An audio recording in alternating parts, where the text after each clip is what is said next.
नमः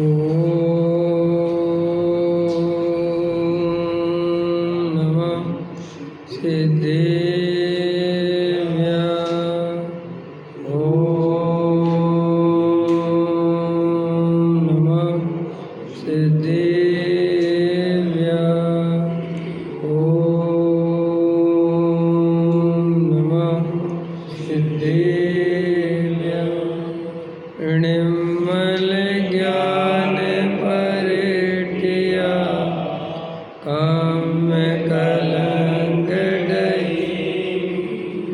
अपाल नवजेण बरु ते परम प्रणवेवि सब कर्म मल का नाश कर हर प्राप्त कर जो लीन निर्मल ध्यान में नम करन कल परमा संतप्त मानस शांत हो जिनके गुणों के वे वर्धमान मान जिन बेचरे हमारे। योग सार ग्रंथ है, योगेंद्र देव द्वारा कृत। गाथा 19 चल रही है। जिनेंद्र देव का स्मरण परम पद का कारण है। ये चर्चा चल रही है। जिनेंद्र देव का स्मरण वास्तव में आत्मा का ही स्मरण है, क्योंकि जिनेंद्र देव में और मेरे आत्मा में कोई अंतर नहीं है। जो जीव अपने आत्मा को नहीं पहचानते और बाहर में ही जो देव शास्त्र गुरु हैं, जिनेंद्र देव की प्रतिमा आदि है, उनकी ही भक्ति पूजन करके अपने को धर्मात्मा मानते हैं और धर्म होना मानते हैं, यहाँ उनकी बात नहीं है। वे परम पद को नहीं पाते। जो जिनेंद्र देव में और अपनी आत्मा में कोई अंतर नहीं है, ऐसा द्रव्य स्वभाव से और पर्याय स्वभाव से वस्तु का निर्णय करते हैं और जिनेंद्र देव के स्मरण से आत्मा का स्मरण करते हैं, उनको परम पद की प्राप्ति होती है। इसलिए ऐसा समझना, कोई ऐसा समझे कि जिनेंद्र देव का स्मरण करते करते किसी को परम पद मिल जाएगा, तो आचार्य ये बात नहीं कहते हैं। वो कहते हैं कि तुम करो चिंतन स्मरण। समझ में आया? ध्यान आत्म देव का। क्यों आत्म देव कहो, जिनेंद्र देव कहो, एक ही बात है, क्योंकि सिद्ध भगवान में, जिनेंद्र भगवान में और मेरे में कोई अंतर नहीं है। देखो 33 नंबर का पेज। हे आत्मन, दूसरा पैराग्राफ। शुद्ध भाव से जिनेंद्र का स्मरण करो। जिनेंद्र अर्थात आत्मा। भगवान आत्मा का स्वभाव वीतरागी इंद्र ईश्वर है, परंतु स्वयं अपने को रंग मान बैठा है। इसके बिना मेरा ना चले, उसके बिना मेरा नहीं चलता। ख्याति में थोड़ा सा भी धक्का लगे, वहाँ ना जाने क्या क्या हो जाता है। ऐसे जीवों को स्वभाव की बात कैसे बैठे। भगवान सच्चिदानंद प्रभु जिनेंद्र है, उसे राग वाला मानना यह बड़ा भारी कलंक है प्रभु। देखो साफ साफ है, ये अपने अनुभव की बात है। ये सब क्या कहते हैं? जिनेंद्र अर्थात आत्मा। भगवान आत्मा का स्वभाव। भगवान आत्मा माने अपना जो स्वभाव है, भगवान की बात नहीं, अपनी बात है। अपना जो वास्तविक स्वभाव है वो तो वीतरागी है, राग द्वेष से रहित है। उस वीतरागी आत्मा की श्रद्धा करना है, रागी द्वेषी आत्मा की श्रद्धा नहीं करना। परंतु स्वयं अपने को क्या माना है? रंग माना है। अपने को क्या माना है अपन ने? अरे साहब, पर्याय दृष्टि से मैं तो मनुष्य हूँ, मैं तो गरीब अमीर संयोगों से, काला गोरा मोटा पतला बीमार ये वो, ऐसे सब अपने को रंग माना। और है अपन कौन? वास्तव में भगवान है। इसके बिना मेरा ना चले। अब अपने को रंग माना तो क्या हालत है? इसके बिना मेरा ना चले, उसके बिना मेरा ना चले। हर जगह दूसरों से भीख मांगता रहता है। समझ में आया? किसी से मान की भीख, किसी से पैसे की भीख, किसी से भोगों की भीख, निरंतर अपने को दीनहीन मानकर मुझे ये सुखी कर देगा, ये सुखी कर देगा, ये सुखी कर देगा, तो बैठे बैठे यही दिमाग लगाता रहता है, ये आदमी काम का है, इससे बना के रखनी है, ये अपन को अच्छा व्यापार दे सकता है। मंदिर में भाई साहब इनकी बहुत पकड़ है, इनसे बना के रखोगे तो मंदिर में अपने काम आसानी से हो जाएंगे। इनकी राजनीति में बहुत पकड़ है, ऊपर तक पहचान है। इनको अपने घर पे नाश्ते पे बुलाओ, और उधर बुलाओ फैक्ट्री पे, और बढ़िया नाश्ता कराओ। समझ में? ऐसा सबको थोड़ी कराता नाश्ता, जो उसे काम का दिखता है तो दिखता है कि ये आदमी, तो ऐसा कहते हैं आचार्य कि रात और दिन इसके चिंतन में खुद को तो भिखारी मानता है, दीन ही भिखारी बन तो है ही। समझ में आया नहीं है? एक अभी वो है ना कोई कॉमेडियन, उसने एक कमेंट्स किया, बोले मेरा भगवान के मंदिर में जाने का मन नहीं करता। तो बोले साहब क्यों नहीं करता? बोले इसलिए करता कि भगवान को अंदर जाके लोग दूध चढ़ाते हैं और वहीं भिखारी बेचारा भूखा बैठा रहता है। ऐसा कैसा भगवान है? समझ में? जो बाहर के भिखारी रोज़ बैठते हैं, जब उन्हीं का दुख दूध नहीं कर सकता, और अगर दूध चढ़ाने से वो रिश्वत लेता है कि भाई वो भिखारी तो कुछ चढ़ाता नहीं और दूध चढ़ाओ तो काम करता, तो ऐसा रिश्वतखोर भगवान नहीं चाहिए मेरे को। समझ में है कि नहीं है? इसलिए मैं मंदिर नहीं जाता। समझ में? ऐसे अपन भी अगर जिनेंद्र भगवान के पास कुछ अपने लौकिक कार्य की सिद्धि के लिए या पुण्य की प्राप्ति के लिए आते, तो अपन भिखारी हैं, अपन भगवान के दर्शन करने के अधिकारी नहीं है वास्तव में। समझ में आएगी नहीं? तो इसलिए देखो क्या कहते हैं, इसके बिना मेरा ना चले, उसके बिना मेरा ना चले, दिन भर इसके बिना उसके बिना यही करता रहता है। ख्याति में थोड़ा सा धक्का लगे, क्यों? ख्याति समझ गए? थोड़ा सा किसी ने मंदिर में कुछ कह दिया, जरा सी कोई बातचीत हो गई, बस फिर देखो काहे के भगवान और काहे की जनवाणी और काहे के कुछ, हम नहीं आएंगे मंदिर, और झगड़ा तीव्र कसाय। समझ में आया? जरा सा पूजा में ऊंच नीच हो गई, वहीं गाली गलौज होने लगी, वहीं गुस्सा आ गया, और अपने को भगवान का भक्त कहता है। समझ में आया कि नहीं? ऐसा भगवान का भक्त होता है क्या? देखो अपन अपने जीवन को देखें तो रात और दिन अपना जीवन काहे में जा रहा है? राग द्वेष कसाय में जा रहा है। पर द्रव्य को अपनी इच्छा के अनुसार परिणमन कराना चाहता है। हर जगह मंदिर में जाए तो वहाँ अपनी इच्छा लाता है, सब मेरे अनुसार पूजा करें, मैं जो पूजा चाहता हूँ सब वही पूजा पढ़ें। समझ में? मेरे अनुसार स्तुति हो, भगवान को मैं ही विराजमान करूँ, या मैं जिसे चाहूँ वो विराजमान करे। समझ में आया? मेरे अनुसार सामग्री बने, मेरे अनुसार पूजा समय पर 2 पूजा होनी चाहिए, किसी की 1 होनी चाहिए। पूरे 24 घंटे जहाँ खड़ा कर दो वहाँ अपन अपने अनुसार परिणमन कराना चाहते हैं। बोलो है कि नहीं? यही कसा है ना भारी कर्तृत्व की। स्वाध्याय में भी अपने अनुसार सुनना चाहता है, अपनी ही बात का पोषण करना चाहता है, अंदर में पक्षपात लेके बैठा रहता है, सच नहीं सुनना चाहता, अपने मन से अपने आग्रह बना लिए, हमें तो यही बात सुननी है, हम तो यही सुनाओ तो सुनेंगे, हमारी तारीफ करो तो करेंगे। जहाँ जैसी बुद्धि बैठ गई, अंदर में निष्पक्षपना नहीं, अंदर में वीतरागता नहीं, सुनने का भाव है तो पक्षपात से, कसाय से है। पंडित भी अपनी कसाय के अनुसार सुनाना चाहता है, सुनने वाला भी अपनी कसाय के अनुसार सुनना चाहता है।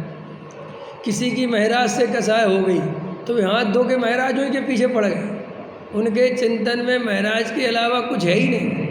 और महाराज को कांजी स्वामी वालों से कसाय हो गई तो वे महाराज कांजी स्वामी के अलावा कुछ और उनके दिमाग में ही नहीं है। ऐसे ऐसे पकड़ बना ली तो जिंदगी भर उसी पकड़ का, उसी बोझा को ढोता रहता है।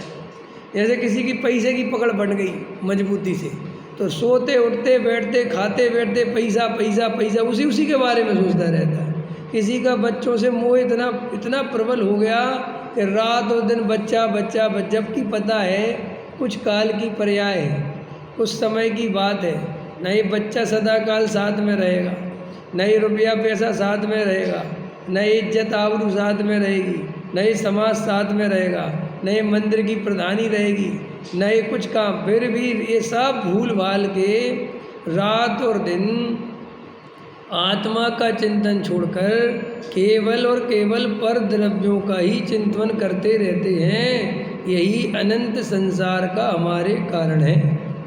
और फिर पूछता है कि मैंने किसी का क्या बुरा किया, मुझे इतना दुख क्यों हो रहा है। अरे भाई, रात और दिन आर्त रौद्र ध्यान किया है, इसका फल नरक निगोद है। कल डॉक्टर साहब ले रहे थे कि किसी आदमी ने उपवास किया, तो उपवास में भोजन अकेले का त्याग होता है कि विषय कसाय का भी त्याग होता है, तभी तो उपवास है। लेकिन भोजन के त्याग को ही त्याग समझता है। उपवास के दिन क्रोध आ गया, मान का भाव आ गया, मंदिर में माला पहन ली और आज उपवास है, तो उसे लगता है कि मेरा उपवास खंडित हो गया। बोलो किसको लगता है? किसी को लगता है। लेकिन एक कौर मुंह में चला जाए और पानी चला जाए तो उपवास खंडित हो गया। कितनी जड़ बुद्धि है हमारी, कितनी जड़ बुद्धि। कसायों को पहचानता ही नहीं कि जे मैं कसाय का सेवन कर रहा हूँ, यही तो असली जो है, कसाय सेवन ही तो असली आहार है। आत्मा का आहार क्या है बताओ? आत्मा शुद्ध आहार करे माने वीतराग भाव से रहे, शुद्ध आहार है। और आत्मा राग देश कसाय से रहे, अशुद्ध आहार है। तूने तो शुद्ध शुद्ध आहार बाहर में ही कर रखा है। आत्मा रान और राग देश करता है, ये अशुद्धता है, इस तरफ ध्यान ही नहीं है। बस शुद्ध भोजन कर ले, अटपेरा घी कर ले, ये खा ले, तो वो मानता है कि शुद्ध भोजन है। और अंदर में कसाय भरी पड़ी है, राजनीति चल रही है धर्म के नाम पर। भैया रे भैया, समझ में आया? मैं तो इसी मंदिर में देखते हैं कितने ऐसे 200 लोग हैं, बताओ अंदर में कितनी कसाय। और रोज़ भगवान के सामने पूजा पाठ खड़े करने हो जाएंगे और पूरा मंदिर अपने अनुसार चलाना चाहते, पूरे बिल्कुल एकदम पूरी क्रिया की ऐसी खींच, ऐसी पकड़ कि वो क्रिया इधर से उधर ना हो जाए। सारे जगत में कसाय का तांडव है। और आचार्य कहते हैं कि बस ये पूजा पाठ करके समझता है कि धर्म है। तो देखो अपने को चेक करो, इसके बिना ना चले, उसके बिना ना चले। ख्याति में थोड़ा सा धक्का लग गया, बोलो हैं? सब अपने अनुसार प्रणामन कराना चाहते कि नहीं? जरा सा किसी ने 2 शब्द कह दिए, जरा से पत्रिका में नाम नहीं छप पाया, समझ में आया? नाम के आगे थोड़ा सा वो जो डिग्री है वो नहीं लिख पाए। तो आचार्य कहते इतनी कसाय हो जाए, इतनी कसाय के जिसका कोई हिसाब नहीं। और सुनो क्या लिख रहे गुरुदेव श्री, ख्याति में थोड़ा सा भी धक्का लगे, वहाँ ना जाने क्या क्या हो जाता है, क्या क्या हो जाता है, समझ में? इसका विस्तार कर लेना। लठ चल जाए, केस हो जाए, रात की नींद उड़ जाए, मंदिर आना छोड़ दे। भैया आप अज्ञानता की कल्पना नहीं कर सकते। जीव के कसाय कितनी भरी पड़ी है। और अपने को जैसे रात में अपन पड़े पड़े कसाय कर रहे हैं, रात में सो रहे हैं और कसाय कर रहे हैं पड़े पड़े आत्मा के चिंतन की जगह। उनने हमें ऐसा कहा, मौका आने तो बता दूंगा। आपको पता है कि आप बैठे बैठे कितना नरक का बंद कर रहे हैं। और उसे लगता मैंने तो किसी का कुछ बिगाड़ा ही नहीं। अरे तू किसी का कुछ बिगाड़ सकता नहीं। जीव पर द्रव्य का कुछ नहीं बिगाड़ सकता और अपना रात दिन बिगाड़ सकता है। क्या बोला? तुम पर का बिल्कुल नहीं बिगाड़ सकते, परम सत्य। इसमें तो तुम बिल्कुल रंजमा शंका करना ही नहीं। तुमने पर द्रव्य का तो जरा सा भी बिगाड़ नहीं किया, लेकिन पर द्रव्य का बिगाड़ कर दूं, इस भावों से अपना बिगाड़ निरंतर किया। और ये अंदर देखो, दूसरे के सुख से जल रहे हैं, दूसरे की व्यवस्था से जल रहे हैं, दूसरे की आमदनी से जल रहे हैं, दूसरे के रंग रूप से जल रहे हैं, दूसरे के सुख से जल रहे हैं। रात और दिन कैसा है बोलो? और अपन उसका तो क्या बिगाड़ेंगे? वही उसका तो पुण्य पाप का उदय चल रहा है। और ये बैठे बैठे कसाय कर करके निरंतर कर्म बंद कर रहा है। देखो भाई, जितना बने वीतराग भाव से रहने का अभ्यास करो। कसाय भाव हो भी भूमिका के अनुसार तो उसका निषेध करो श्रद्धा में कि ये करने लायक नहीं है, ये उपादेय नहीं है, ये सुख का कारण नहीं है। कसाय हो जाए तो उस कसाय को अच्छा मत मानो। वीतराग भाव जितना रहे, ज़्यादा से ज़्यादा रहे, उतना बहुत अच्छा है। जैसे आज दिन भर उपयोग राजनीति में चला गया, कसाय हो गई, ये मोदी को हटाओ, समझ में हो जाती है। तो आचार्य कहते उसे उपादेय मत मानो, अंदर में ये रखो कि जो सर्वज्ञ देव ने देखा है, जब तक इस मोदी को रहना ही रहेगा और जब कांग्रेस को आना होगा तब आएगी, कोई किसी का करता धरता, ये अमृत है अमृत। जब ये जहर चढ़ रहा हो कर्तृत्व का, कसाय का, तो कौन सा अमृत पीना चाहिए, कौन सी जड़ी बूटी का सेवन करना चाहिए? वेद ज्ञान रूपी जड़ी बूटी का क्रमबद्ध पर्याय का सेवन करना चाहिए। जैसे घर में लोग पैरासीटामोल रखते हैं, बुखार आ जाए ना तो कौन सी दवाई रखते हैं? हमेशा पैरासीटामोल। एक सर्दी जुकाम खांसी की दवाई रखते हैं, एक और ऐसी 2-3 एंटीबायोटिक रखते हैं। तो अपने लिए भी 2-3 दवाइयाँ हैं। जब भी कसायों का नशा चढ़े, कर्तृत्व का नशा चढ़े, तो कौन सी दवाई रखना? क्रमबद्ध पर्याय की दवाई रखना, वेद ज्ञान की दवाई रखना। समझ में आया कि नहीं आया? ये 2-3 तरह की दवाई हैं बस। और स्वाध्याय, समझ में आया कि नहीं आया? उपचार में स्वाध्याय और दवाई में वेद ज्ञान और क्रमबद्ध पर्याय। तो तुम्हें कोई भी नशा चढ़ेगा नहीं, कोई भी बीमारी शरीर में फैलेगी नहीं। जैसे ही तुम्हें अंदर में भाव आवे कि ये गलत हो रहा है, ऐसा नहीं होना चाहिए, तुरंत आगे पीछे याद कर लेना, जो जो देखी वीतराग ने, सो सो होसी वीरा रे, अनहोनी कछु भी नहीं होए, काए हो तधीरा रे। भाई अपन को लगता है किसके कारण ऐसा हुआ, इसके कारण ऐसा हुआ, ये बहुत होशियार है, ये बहुत बदमाश है, ये बहुत चालाक है, इसलिए इसने काम बना लिया। अरे नहीं नहीं भैया, ऐसा ही परिणमन होना था, उस द्रव्य की वैसी ही योग्यता थी, उसका वैसा ही पुण्य का उदय था, इसलिए वैसा कार्य हुआ है। और उसने जो छल कपट मायाचार किया है, उससे तो केवल उसे कर्म बंध हुआ है। नहीं समझ में आया? जैसे जो वर्तमान के नेता है ना, छल कपटी मायाचारी, तो अपन क्या सोचते हैं कि देखो सीधों की दुनिया नहीं है, टेढ़ों की दुनिया है भैया।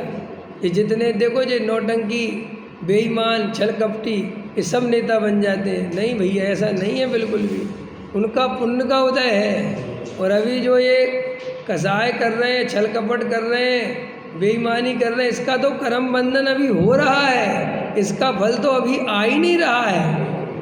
इसका फल तो बेटा आएगा कि कहाँ आएगा? नरक इसी के लिए बना है, निगोद इसी के लिए बना है, जहाँ ऐसे जीवों को भेजा जाता है जिन्हें निरंतर निरंतर पाप का उदय भोगना हो। नहीं समझ में आया? इसलिए ऐसे जीवों का ऐसा बनता है कि जैसे जिनको नरक में जाना हो तो उनके पूर्व कर्म के पुण्य का उदय सारा यहीं का यहीं झड़ जाता है और वे अपन को सुखी दिखाई देते हैं। और ये पंचम काल में विपरीतता बढ़ेगी कैसे? समझो आप मेरी बात, सब निमित्त नैमित्तिक संबंध है ना। विपरीतता कैसे बढ़ेगी? विपरीतता ऐसे ही बढ़ेगी, छल कपट बेईमान बनेंगे नेता, वे तुम पर राज करेंगे तो लोगों की ऐसी मान्यता बनेगी धीरे धीरे कि धर्म बेकार है, झूठ है, सब कल्पना है, कोई भगवान नहीं है, कोई कुछ नहीं है। आया समझ में? राम मंदिर में चोरी हो गई तो वो क्या कह रहे कहने वाले कि भगवान अगर होता तो अपने दान की रक्षा खुद ही नहीं कर पाया, कोई भगवान भगवान नहीं है। लेकिन सच्ची बात तो ये है कि तुझे भगवान का स्वरूप ही पता नहीं है। अब उसकी मान्यता तो ये है ना कि भगवान करता धरता है, तो वो अपनी उस मान्यता के अनुसार, अपने धर्म के अनुसार तो सही बोलता है। क्या बोलता है कि भाई जब राम सारे जगत की रक्षा करता है, समझ में, विष्णु जगत का पालनहार है, तो वो अपने मंदिर की रक्षा नहीं कर सकता। अब इसका जवाब उनके पास नहीं है। किनके पास? उस मान्यता वालों के पास। समझ में आया? तो फिर वो उल्टे सीधे जवाब देने लगते हैं, ऐसा भगवान क्या सबकी रक्षा करता रहेगा क्या? ये तो आस्था की बात है, ये तो श्रद्धा की बात है, ये तो। लेकिन रियल बात ये है कि तुम्हारे यहाँ जो धर्म ग्रंथों में जो बात लिखी है कि भगवान ईश्वर का करता धरता, उसके अनुसार तो ये बात सही बैठती है। क्या वो अपनी रक्षा खुद नहीं कर सकता? क्या वो दान की रक्षा नहीं कर सकता? फिर दूसरे ने कहा कि साहब CBI भेजो। किसने चोरी करी? तो बोले CBI क्यों भेजो, जब तुम्हारे यहाँ इतने बड़े बड़े पंडित हैं, इतने बड़े बड़े शास्त्री हैं जो पर्ची खोलते हैं, पर्ची वाले। हाँ, और वो पर्ची में बता देते हैं सब कुछ, हनुमान जी। तो भाई अब CBI क्यों बुलाना? और हनुमान जी तो राम के परम भक्त थे, उनने तो पहले भी राम के काम में सहायता करी थी, रावण के उसमें। तो अभी उन्हीं को बुला लो और पर्ची में पूछोगे चोरी किसने करी। काहे को CBI की ज़रूरत है? आया समझ में? लेकिन जगत में कोई इतनी तर्क बुद्धि लॉजिक नहीं लगाता। अब जैन दर्शन के पास अगर कोई ऐसा आए तो देखो, जैन दर्शन में आपके प्रत्येक प्रश्न का उत्तर है। जैसे हमारे मंदिर में चोरी हो जाए और कोई कहे कि साहब तुम्हारा भगवान नहीं रक्षा कर सकता, तो हम तो पहले ही मानते हमारा भगवान बिल्कुल रक्षा नहीं करता। समझ में आया? ये हमारा तो बिल्कुल बैठता है, अब उसका नहीं बैठता, क्योंकि उसके यहाँ तो भगवान करता धरता है ना। पकड़ में आया कि नहीं आया?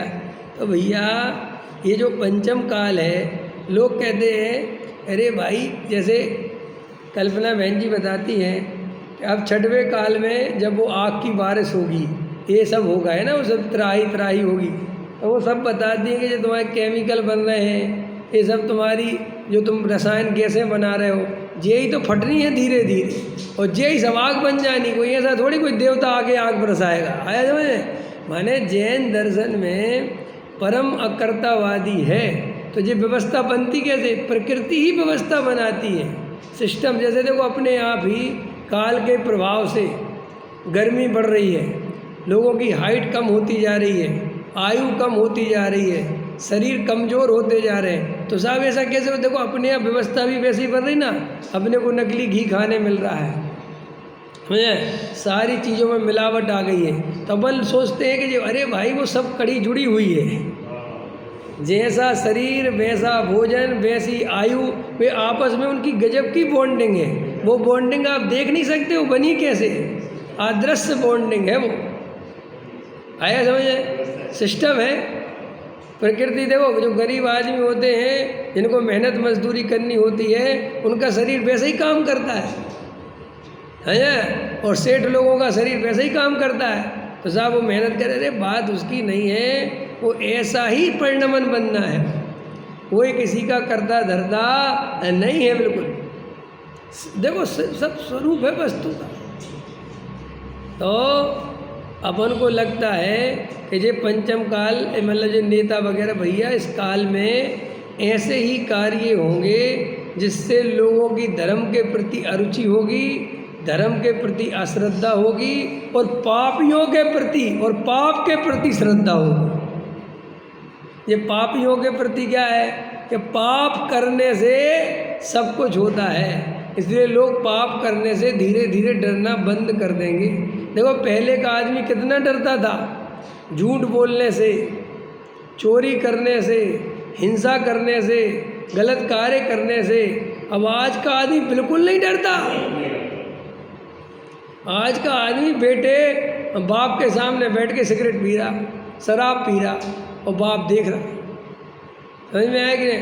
पहले तो अरे बाप रे बाप, 50 साल के हो गए और बाप 80 साल का हो गया, तो अभी इतनी वो थी, क्या बोलते उसको, पर्दा, कि पिताजी के सामने खड़ा ना हो, 50 साल का हो। अभी तो 10 साल का लड़का कहता है चुप बैठो तुम शांति से। तो आपको लगता है कि जी क्या हो रहा है? कुछ नहीं हो रहा है, ये काल का ही ऐसा प्रभाव, ऐसी ही स्थिति, ऐसे ही बनेगा। तो अपन क्या करें?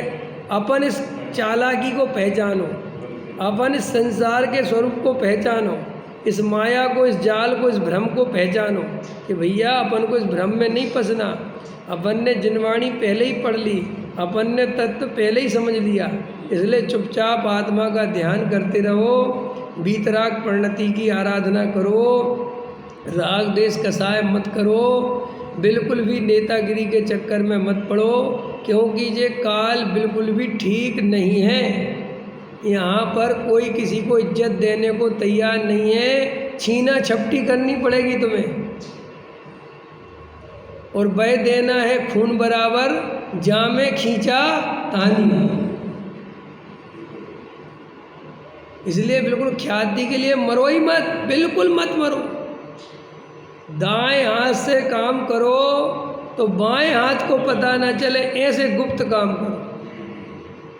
जिन शासन की प्रभावना करो तो मान के लिए मत करो, क्योंकि तुम्हें मान कोई देने वाला नहीं है कोई बताओ?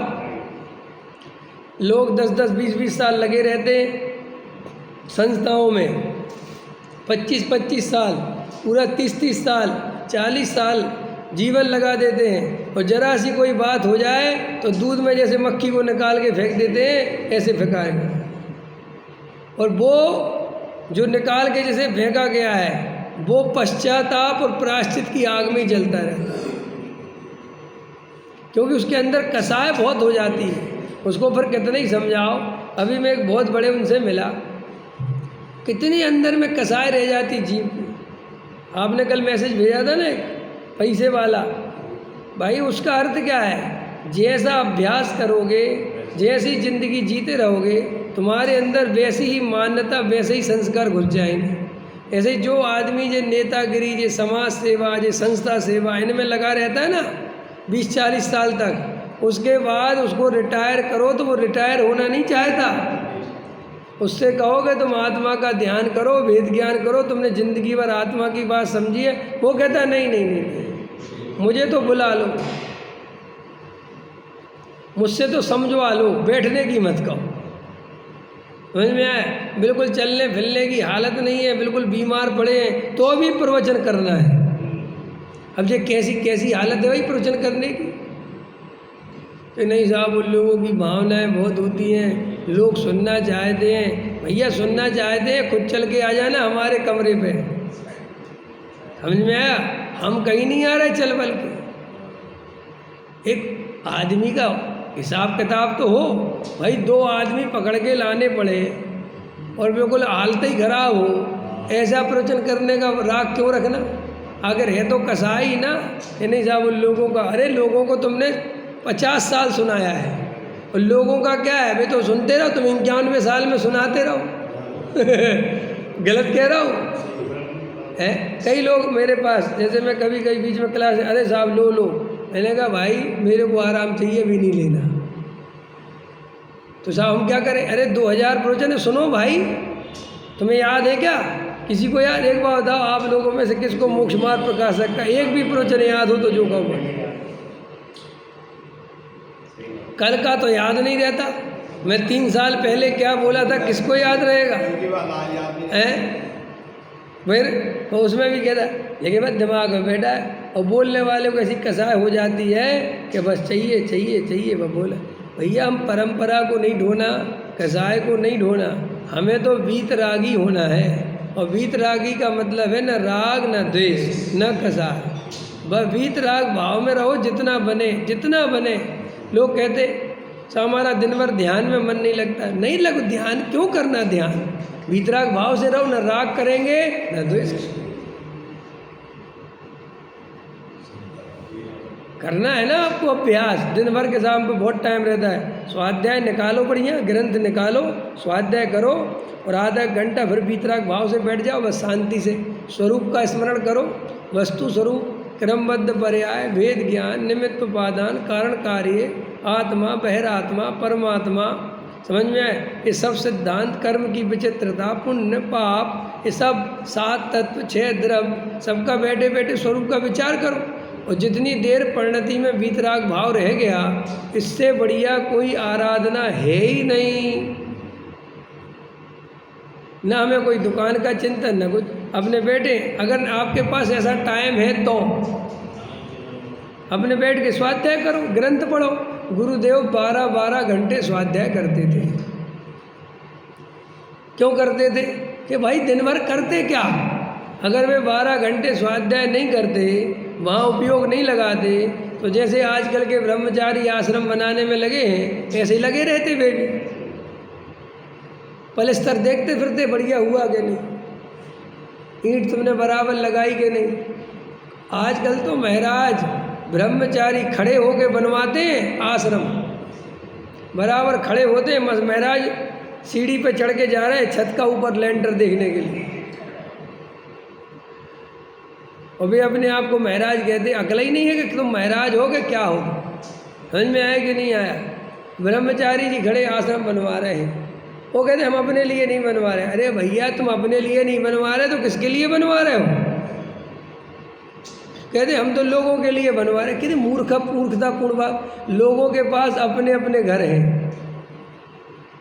कल सुनना डॉक्टर साहब का प्रवचन था, बोले आजकल जो है संत निवास चल गया, माने हर गांव में 3 कमरे बुक इनके करो ही करो। तो हमारा तो एक ही घर है, इनके हर गांव में अपने एक एक घर है। उसका परिग्रह किसको पाप लगेगा? कितनी खतरनाक बात है, उसका नाम ही रख दिया। भाई साहब, मुनिराज अपने निमित्त से बनाए गए भवनों में नहीं रुकते, वे तो समाज के निमित्त से बनाई गई धर्मशालाएं वगैरह, इसमें सबके कार्यक्रम हो। ऐसा नहीं कि साहब ये तो इसमें किसी का कुछ हो ही नहीं सकता, ये तो बुका ही है कमरे, तो बंद ही है, तो वो तो कब्जे ही हो गया ना। जैसे सोनागर में इनका फ्लैट है, मान के चलो बस सैन जी का, मुझे ताला डाल किया जाते हैं यहाँ, तो ये उसके मालिक हैं कि नहीं? और संस्था वाला कोई बेचारा दूसरा आता है तो वो कहता हमें रहने के लिए कमरा दे दो, नहीं जी ये तो बुक है, इसमें तो ताला रहता है, तो भाई मालिक ही हो गए। ऐसे हमने संत निवास बना दिए कि इसमें कोई और दूसरा आ ही नहीं सकता, कोई रह ही नहीं सकता। और अब तो ऐसे बन गए कि हमारा ही संग रहेगा, क्योंकि हमने बनवाया, और अपने नाम से बनवा देते। तो भैया तो मालिकाना हक हो गया कि नहीं हो गया? और फिर कहते कि हम आप परिग्रहधारी हैं। कैसे आप परिग्रहधारी हैं? तो आचार्य कहते भैया तुम चक्रों में नहीं फंसना, न 4 गति परिभ्रमण हो जाएगा, संसार में फंस के रह जाओगे। इसलिए देखो ख्याति, देखो क्या लिख रहे हैं गुरुदेव श्री, ख्याति में थोड़ा सा धक्का लगे। मैं तो उसका समझा रहा था, 12-12 घंटे स्वाध्याय क्यों करते थे गुरुदेव? अरे जी क्यों करते थे कि अगर 12-12 घंटे स्वाध्याय नहीं करते तो वो तो उपयोग जाएगा, क्योंकि भैया अपनी स्थिरता हो जाए तो अलग बात है, तो वो तो ऐसी मुनिराज को भी नहीं होती। तो मुनिराज भी ज्ञान ध्यान तपो रखता, या तो ज्ञान में संलग्न रहते हैं या ध्यान में। तो ऐसे ही उत्तम श्रावक को भी, गृहस्थों को भी, हम सबको भी जितने जरूरी काम हो गृहस्थी के वे करना, और बाकी जो टाइम बचे उसे स्वाध्याय में, आत्मचिंतन में, वेद ज्ञान में लगाना। हम गृहस्थ हैं इसलिए भ्रष्ट हैं। बड़े पंडित जी बहुत अच्छा बोलते थे कि गृहस्थ है तो भ्रष्ट है। ऐसा नहीं है भाई, गृहस्थ को भी आराधना करने का अधिकार है, और वो गृहस्थ है इसलिए कुछ भी करे ऐसा नहीं है। उसका जीवन भी मर्यादित और व्यवस्थित होना चाहिए। आया समझ में कि नहीं? तो अगर वीतराग परिणति में रहना है तो क्या करें, ऐसा प्रश्न है ना भाई।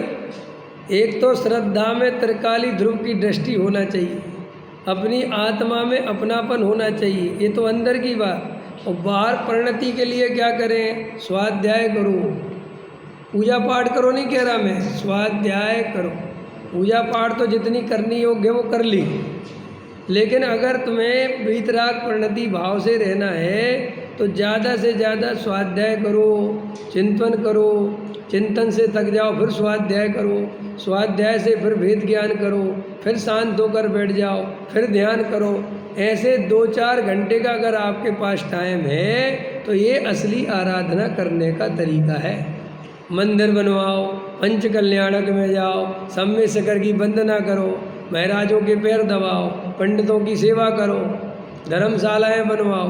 ये कोई धर्म का कारण नहीं है, और हम इसी को धर्म का कारण मानकर लगे रहते हैं। बोलो अपन अपने आप को देखे अपन मुमुक्षु हैं, कितना मुमुक्षु शांति से बैठ के अपना आत्मचिंतन कर रहा है? बोलो, लेके आओ सारी मुमुक्षु समाज। मैं कहता हूँ सब के सब नेतागिरी में लगे रहते हैं। कोई को मंदिर की चिंता सता रही है, कोई को प्रभावना की चिंता सता रही है, किसी को आगे क्या होगा इसकी चिंता सता रही है, हमारे मंदिरों पे कब्जा हो रहा है इसकी चिंता सता रही है, और प्रभावना कैसे हो इसकी चिंता अपनी नहीं सता रही कि मेरा कल्याण कैसे हो।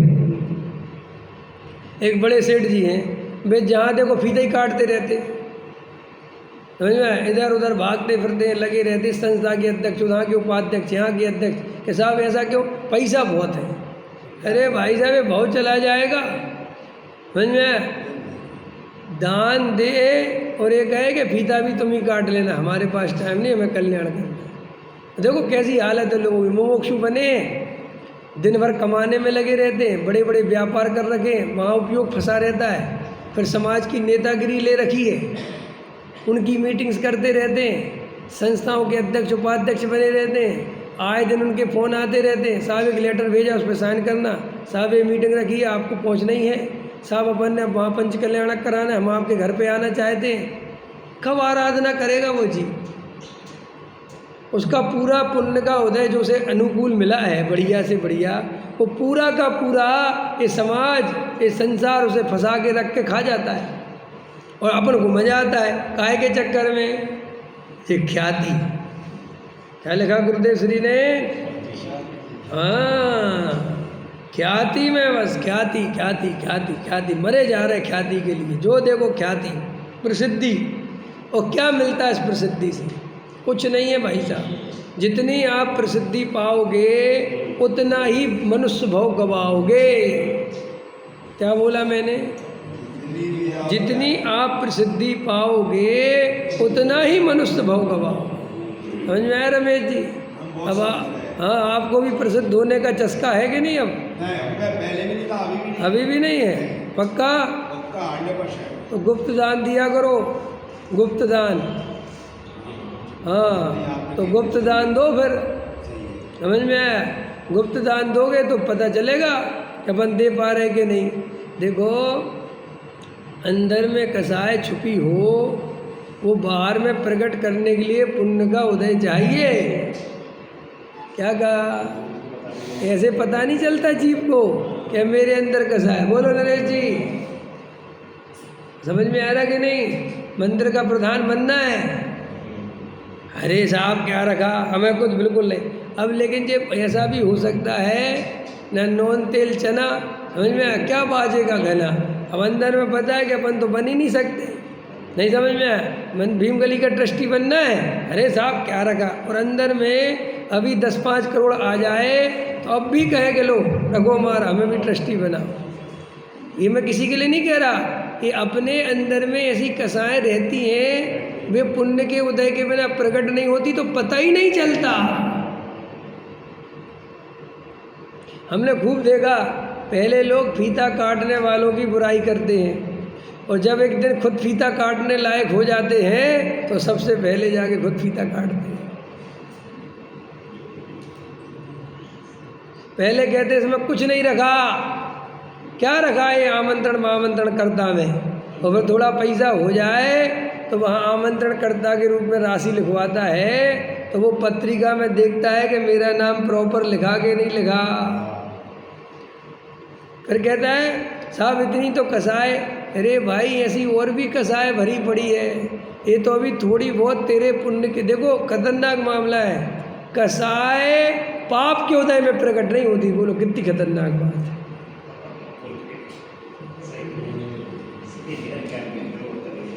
ये समझने लायक बात है। तुम्हारा अगर पाप का उदय हो, तुम जिंदगी भर नहीं पहचान पाओगे कि मेरे अंदर क्या कसाय है। ये पुण्य का उदय आए तो पता चलता है कि कसाय क्या चीज़ है। नहीं समझ में? अरे बड़ी खतरनाक चीज़ है। इसलिए तुम्हारा थोड़ा बीच में पुण्य का उदय आ गया और तुम्हें हर जगह कुर्सी पे बैठने की आदत पड़ गई। है ना, पुण्य के उदय से कुर्सी, समझ गए मैं क्या कहना चाहता हूँ? तो फिर भाई साहब नीचे ना बैठा जाए। मैं ऐसे बहुत से लोगों को जानता हूँ जिनका पुण्य का उदय आया और फिर बाद में एकदम पुण्य का उदय चला गया। अब पुण्य का उदय आया तब तो उनकी बड़ी ख्याति हो गई, सब जगह दान लिखवाया, ये करवाया वो करवाया, और खूब जा के स्टेजेस पे बैठे और खूब नाम, और एकदम से पुण्य का उदय डाउन हो गया। तो उनकी कसाई क्या हुई, उनने मंदिर ही जाना छोड़ दिया। उनको शर्म लगने लगी मंदिर में जाने में। क्यों? कि वो इतना बड़ा नाम हो गया था और अब मंदिर में दान बोलता है और हम नहीं बोलते, तो उनके अंदर आग लगती है। कई लोग तो कर्जा ले के दान देते हैं, किसी के पैसा देने हैं वो नहीं देंगे और मंदिर में बोल ही लेते हैं। कितनी कसाई, कितनी तकलीफ, विचार करो। अब अंदर विचार करो कितनी आग लगी होगी कि मांगने वाला बाहर खड़ा हुआ है, वो उसके नहीं दे रहा और यहाँ मरा जा रहा कि मेरे लिख लो 5 लाख। क्यों? कि अब आदत पड़ गई सबके सामने बोलने की। इसलिए तुम देखना, ये सब किसी पे कमेंट्स नहीं है, ये अपने अंदर छुपी हुई कमजोरियां हैं, अपने अंदर की कसाएं जो अपन नहीं पहचानते। तुम मंदिर में देखना दान का माहौल बनता है, माहौल से दान इकट्ठा होता है, परिणामों से नहीं होता। अगर 10-20 ने एक साथ बोल दिया तो 50 तो अपने आप, और हमारा भी लो, हमारा भी लो, हमारा, और वैसे अपन खूब कहते रहो कि भैया दे दो, सो कोई नहीं देगा 1 रुपया। इसलिए मैं तो कहता हूँ दान, गुप्त दान करो अगर हिम्मत हुई तो। उसमें तुम्हारी कसाई को इतनी चोट लगेगी। गुप्त दान देना हर किसी के बस की बात नहीं, बिना नाम बोले दान लिखवा के देखना कभी। चुपचाप गुल्लक में दम हुए तो 5000 रुपये डाल के जाना। क्या कह रहा हूँ, जो गुल्लक है ना तुम्हारी, मैंने ऐसा भी नहीं देना, और ख़तरनाक बोल रहा हूँ, नहीं समझ में आ रही मैं क्या कह रहा हूँ। ये तुमने मास्टर जी को लिखवा दिए, भले ही नाम नहीं बोला, लेकिन मास्टर जी को पता है ना कि तुमने दिए, और मास्टर जी 400-600 तो कह ही देंगे, वे मानते तो है नहीं। समझ में आया कि नहीं आया? और तुमने वो ऐसा ये वो भी चलता है, हंसते फंसते, समझ में। मैं तो कहता हूँ अगर सही दान करना हो चुपचाप आओ भर दोपहरी में 11 बजे, जब मंदिर में कोई ना हो, 5000 रुपये लाओ और गुल्लक में डाल के जाओ, फिर देखो दान कितना होता है, फिर पता चलेगा कि हम कितने बड़े दानवीर हैं। अरे भाई साहब, इतनी मेहनत से कमाया हुआ पैसा, घबराना नहीं जो मैं बोल रहा हूँ, वो भी तू मान के लिए देता है। कमाने में भी पाप और देने में भी पाप। बताओ, पुण्य कहीं आया ही नहीं रास्ते में। दिया भी मान के लिए और कमाया भी लोभ के लिए। एक में मान की गुलामी करी, एक में लोभ की गुलामी करी। आया समझ में? तो पुण्य के उदय में पता चलती है कि कसाई क्या है। पाप का उदय बना रहे जीव का, तो उस बेचारे को अपनी परिस्थितियों से लड़ते लड़ते जीवन चला जाता है, उसे अंदर। इसलिए मैं कहता हूँ, जिन्हें तुम बहुत सीधा समझते हैं, अपन सीधा समझते ना कि बहुत सीधे हैं, बहुत सीधे हैं, भाई साहब पाप के उदय ने सीधा बना रखा है, सीधे नहीं है।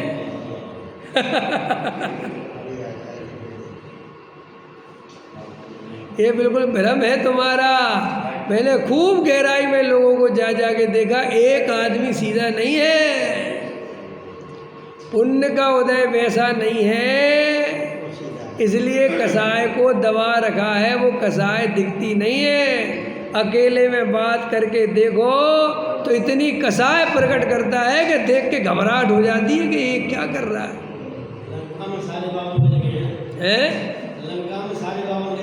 हाँ बिल्कुल, अंदर में खूब निर्णय करो कि हमारे अंदर में ये सीधापन किस बात से चल रहा है। समझ में आया कि नहीं देवेंद्र जी? हो सकता है जीवन भर पुण्य का उदय नहीं आया, तुम्हारा पूरा जीवन ही तुम्हें पता नहीं चला। इसलिए तुम किसी की परिस्थिति देख के उसे सीधा मत समझो। उससे अकेले में एक पंडित जी है, मैं नाम नहीं ले सकता उनका, वो इतने सीधे माने जाते हैं कि उनसे ज़्यादा सीधा पंडित खोजना मुश्किल है जगत में। ऐसा कह रहे बहुत सीधे, बहुत सीधे, बहुत सरल है, लेकिन मैं अंदर से जानता हूँ, रियल बता रहा हूँ, वे सीधे नहीं हैं। वे अंदर में कसाय रखते हैं, लेकिन कभी कसाय किसी को दिखाते नहीं। लेकिन काने को काना कहो, तुम पे पड़े फूट और धीरे धीरे पूछ लो कैसे गई फूट। समझ में आया कि नहीं आया? हाँ, एकदम बोलोगे तो नहीं बताएगा, लेकिन धीरे धीरे तुम रहो। और दूसरी बात क्या है, नहीं वो भी बता रहे, ये बात भी अपन को क्यों पकड़ में नहीं आती दूसरे की, क्योंकि अपन भी बेहोश है। अपन खुद ही कसाय में रमे हुए हैं। तो अपन को कसाय में रमे होने वाला व्यक्ति, जैसे मैं खुद कसाय में पड़ा हूँ और सामने वाला, मैंने समझ ऐसा समझ लो मैं किसी की निंदा कर रहा हूँ तो मुझे ही तकलीफ है पहली तो उस आदमी से, और साथ में पंडित जी कर रहे हैं, तो ऐसा नहीं लगता कि देखो ये पंडित को भी कितनी कसाय है, क्योंकि अपन साथ में मिले हुए हैं ना। और अगर अपन जागृत रहो और फिर अपन बात करो तो फिर पता में आता है कि देखो बाहर में कितनी सरलता दिखाते हैं और अंदर में कितनी कसाय है। 2-3 बार मेरा पाला पड़ा उनसे, तो मैंने उनको कहा यार आप इतने सरल दिखते हो नहीं, क्योंकि सरलता का अर्थ जो हमने समझ रखा है कि मीठा मीठा बोले और कुछ नहीं बोले, यार सरलता का नहीं होता है। सरलता का अर्थ होता है कि वास्तव में ही सरल है। आया समझ में कि नहीं भाई? कसाय तो है लेकिन व्यक्त करने की शक्ति नहीं है। जैसे 1 इंद्रिय जीव है, 2 इंद्रिय जीव है, 3 इंद्रिय जीव है। पता ऐसा आया शास्त्र में कि जो त्रियंच गति के जीव हैं वे बेचारे किसी का क्या बिगाड़ते हैं। समझना मेरी बात? जैसे गाय, बैल, भैंस, सुअर, ये सब के सब, और शास्त्रों में लिखा अधिकतर मरकर नरक जाते हैं। त्रियंच गति का तो पता है साहब किताब? त्रियंच गति से अधिकतर मरकर जीव नरक गति में जाते हैं और नरक गति से मरकर अधिकतर जीव त्रियंच होते हैं। तो त्रियंच गति वाले उसमें प्रश्न है कि ये तो किसी का कुछ बिगाड़ते ही नहीं, सब इनका ही बिगाड़ते हैं। तो उसमें लिखा है बिगाड़ने का भाव तो बहुत है, कसाय तो बहुत है अंदर, लेकिन शक्ति नहीं है। टोडामल जी साहब ने सिद्ध किया 1 इंद्रिय जीव के अनंतानुबंधी कसाय है, तो वहाँ लिखा कि सिद्ध तो करो। बोले सिद्ध करने की जरूरत नहीं, अव्यक्त रूप में है। ऐसे अपने अंदर भी अनंतानुबंधी कसाय, मिथ्यात्व सब अंदर चल रहा है अगर अपन तत्व निर्णय नहीं करते हैं तो। और वो बाहर में मुमुक्षु बन जाते हैं, लेकिन अंदर में वे कसाएं ज्यों की त्यों पड़ी रहती हैं। देखो असली मुमुक्षु कौन है? जिसे निरंतर अपने आत्म कल्याण करने की तरफ ध्यान है, जो निरंतर तत्व निर्णय में संलग्न है, जो बहुत ईमानदारी से आत्म कल्याण की भावना से स्वाध्याय करता है, जिसे समाज की कसाय, नेतागिरी सब दुखरू भाषित होते हैं, जिसे पक्का श्रद्धान है कि एक द्रव्य दूसरे द्रव्य का करता धरता नहीं है, जो अपना जितना समय मिलता है उसको जागृत होकर एकांत में आराधना के लिए लगाता है, चुपचाप किसी को बताता नहीं, ज़्यादा मानादिक के प्रसंगों में पड़ता नहीं, वो ही जीव आत्मार्थी बनता है। समझ में आया? वो ही जीव मोक्षु बनता है, वो ही जीव सम्यक दृष्टि बनता है। और जो जीव केवल नामधारी मोक्षु बन गए हैं, भले ही गुरुदेव की फोटो लगा ली हो और अंदर में पूरी कसाएं चल रही हैं, यहाँ के अध्यक्ष, वहाँ के उपाध्यक्ष, ये राजनीति, वो राजनीति, वे सब नामधारी मोक्षु हैं।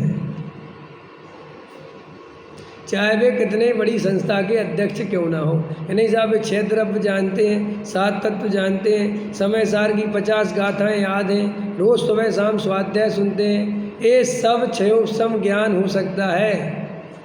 समझ में आया? इससे आत्म कल्याण का कोई लेना देना नहीं है। कोई पंडित रात और दिन पर की प्रभावना में ही सोचता रहता है, स्वयं की याद ही नहीं आती। सुबह से शाम इधर का ट्रस्ट, उधर की संस्था, उधर की प्रभावना, इधर की प्रभावना, रात को सोते समय इधर की प्लानिंग, उधर की प्लानिंग, जिसे स्वयं की याद ही नहीं आवे, वे सब मुमुक्षु नहीं हैं। वे नामधारी पंडित और वे नामधारी मुमुक्षु हैं, जिसे स्वयं की याद 24 घंटे में आती ही नहीं। वे धर्म केवल दूसरों को सुनाने के लिए कर रहे हैं, उनका विधान अपने लिए नहीं हो रहा। विधान आचार्य को ध्यान से देखो, वो खुद के लिए विधान करता ही नहीं, वो तुम्हारे लिए विधान करता है। उसका खुद की तरफ ध्यान ही नहीं है कि मुझे भी करना चाहिए, मुझे भी पढ़ना चाहिए। उसको तो बस अच्छी तर्ज मिलाना है, तुम खुश हो जाओ, तुम नाच कूद जाओ और बढ़िया उसका अपना काम हो जाए, वह खत्म। और अंदर में मुझे अपना कल्याण करना है, मुझे अपना आत्मा का अनुभव करना है। जो लक्ष्य ही जिसका ये नहीं है वो कोई मुमुक्षु नहीं है। क्लियर हो गई ये बात? तो देखो क्या कहते हैं, जितना टाइम मिले वीतराग भाव से रहना है। क्या करना है नरेश जी? यही सच्ची आराधना है, और कोई क्रियाकांड आराधना नहीं है।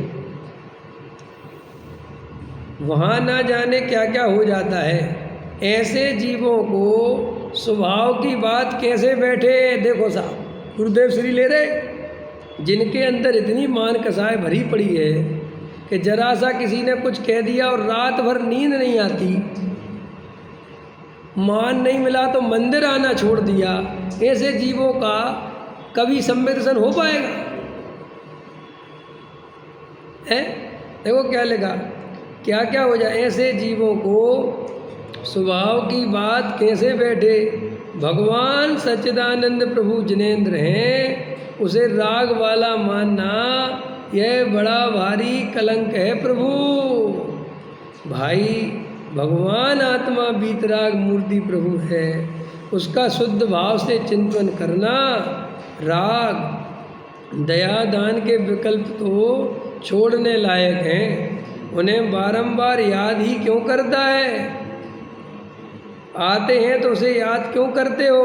आत्मा साक्षात वस्तुपने जिनेंद्र प्रभु है, उसकी दशा में जिनेंद्र पना प्रकट करने के लिए इस जिनेंद्र प्रभु में एकाग्र होकर ध्यान करना, यह प्रकट जिनेंद्र होने का उपाय है। ये बात यहाँ समझने लायक है कि भैया कुछ मत बाहर में चक्कर में मत उलझो, कोई परद्रव की चिंता मत करो, क्रमबद्ध पर्याय का निर्णय करो। अपने अनुसार परिणमन कराना पुरुषार्थ नहीं है भैया। जैसा परिणमन हो रहा है उसे वीतराग भाव से स्वीकार करना पुरुषार्थ है। क्या कह रहा हूँ, ये भीम गली हमारे अनुसार चले, ये पुरुषार्थ नहीं है। ये जैसी चले हमें वैसी स्वीकार है, ये पुरुषार्थ है। जैन धर्म में करना धरना पुरुषार्थ नहीं है, जैन धर्म में ज्ञाता दृष्टा रहना पुरुषार्थ। आया समझ में कि नहीं? जितना बने उतने ज्ञाता दृष्टा रहो। बाजार में जा रहे हो, पूरी कोशिश करो कि साक्षी भाव रखना है। किसी दुकान से, किसी स्थान से कोई भी हमारा ज्ञान का गेय बनता रहे, उसमें राग द्वेष नहीं करना। अच्छे बुरे की कल्पना पकड़ में आया कि नहीं? न ये परिणति नहीं सुधारी और ये वीतराग का अभ्यास नहीं किया तो ये श्रद्धा पलटने वाली नहीं है। इसलिए बारंबार बारंबार वीतराग भाव का निर्णय, बारंबार भेद ज्ञान, बारंबार आत्मा की दृष्टि। कल गुरुदेव श्री का आत्मसिद्धि ग्रंथ पढ़ रहे थे, इतना बढ़िया लिया था, अच्छी याद आ गया। उसमें लिखा था आत्मा का लक्षण ज्ञान है। क्या लिया? तो गुरुदेव श्री ने क्या लिया उसका पता है? कि आत्मा का लक्षण ज्ञान है, लेकिन कौन सा ज्ञान? जो ज्ञायक को जाने वो ज्ञान, जो ज्ञेयों को जाने पर को जाने वो ज्ञान लक्षण नहीं है। गजब गजब की बात थी वो। जो हमारा ज्ञान हो रहा है ना, सब यही तो ज्ञान आत्मा है ना, ये ज्ञान नहीं। जो स्वभाव के सन्मुख हो वो ज्ञान आत्मा का लक्षण है। जैसे हमारा उद्देश्य आपको आत्मा की पहचान कराना है कि ज्ञेयों की पहचान कराना है? बोलो। हमने आत्मा का लक्षण ज्ञान बताया, समझ में आई मैं क्या कह रहा हूँ? तो हमारा उद्देश्य क्या है, हमारा प्रयोजन क्या है? कि आप अपनी आत्मा को पकड़ो, आत्मा को पहचानो, आत्मा की दृष्टि करो। यही पहचान है कि हमने ज्ञान इसलिए बताया था कि देखो ज्ञान उसे कहते हैं जो ज्ञेयों को जानता है, जो वज्रसेन जी को जानता है, नरेश जी को। अरे भाई ये ज्ञान हमें कुछ नहीं चाहिए। आया समझ में? हमने यहाँ से आपको बताया कि बाहर एक आदमी पीली शर्ट पहने खड़ा है या नीली शर्ट पहने खड़ा हुआ है, उसे जाके 1 लाख रुपए दे देना। तो हमारा प्रयोजन पीली शर्ट है कि 1 लाख रुपए पहुंच जाए, ये प्रयोजन है। अब वो गया वहाँ पे, वो पीली शर्ट वाला खड़ा था, देखा बराबर पीली शर्ट, सारी पहचान मिल गई, लेकिन 1 लाख रुपए नहीं दिए और वापस आ गया। हमने कहा तुम्हें पीली शर्ट वाला मिला था? हाँ मिला था। वो काला चश्मा लगाया था? लगाया था। वहीं खड़ा था। रंग उसका गोरा था? गोरा था। उसने नाम अपना विवेक बताया था? बताया था। अरे तूने 1 लाख रुपए दिए कि नहीं? नहीं दिए। तो ये सब पहचान कराने का फायदा क्या हुआ तेरे को? आया समझ में कि नहीं? ऐसे हमने पूछा द्रव्य कितने होते हैं, तत्व कितने होते हैं? 7। बोलो जल्दी।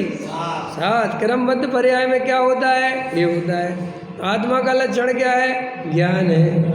एक तरफ दूसरे तरफ का करता धरता नहीं है। तो बोले साहब तुमने आत्मा का अनुभव किया?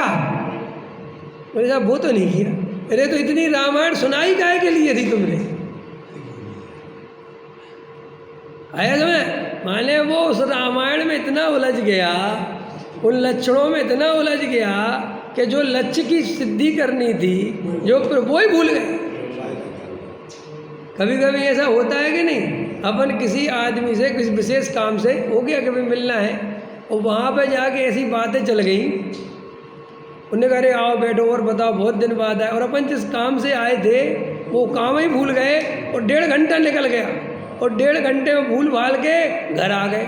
और घर आ गए तो पता अरे ये पैसा देने गए थे उसे, बच्चे ही भूल गए। तो ऐसे ही आचार्य कहते हैं कि ये जीव मुमुक्षु तो बना, आत्म कल्याण के लिए बना, लेकिन मुमुक्षु बनकर मुमुक्षुओं के कार्यक्रम में, मुमुक्षुओं के क्रियाकांड में, पंथ संप्रदाय में, प्रभावना में, मंदिर बनाने में, ट्रस्टी बनने में, उनकी रक्षा करने में, शास्त्रों को पढ़ने में, पढ़ाने में, छपने छपाने में, उनकी रक्षा करने में, तीर्थ बंधनों में और नए नए गांव में मंदिर बनाने में, सब जगह का ट्रस्टी इतना उलझ गया कि जिसके लिए मुमुक्षु बना था वो ही भूल गया। बोले अपने साथ हुआ कि नहीं? बोलो हैं? जयपुर में टोडल स्मारक में एडिशन लिया, काहे के लिए लिया? कि साहब आत्म कल्याण करेंगे, और वो आत्म कल्याण कराना सीख गए, खुद का भूल गए।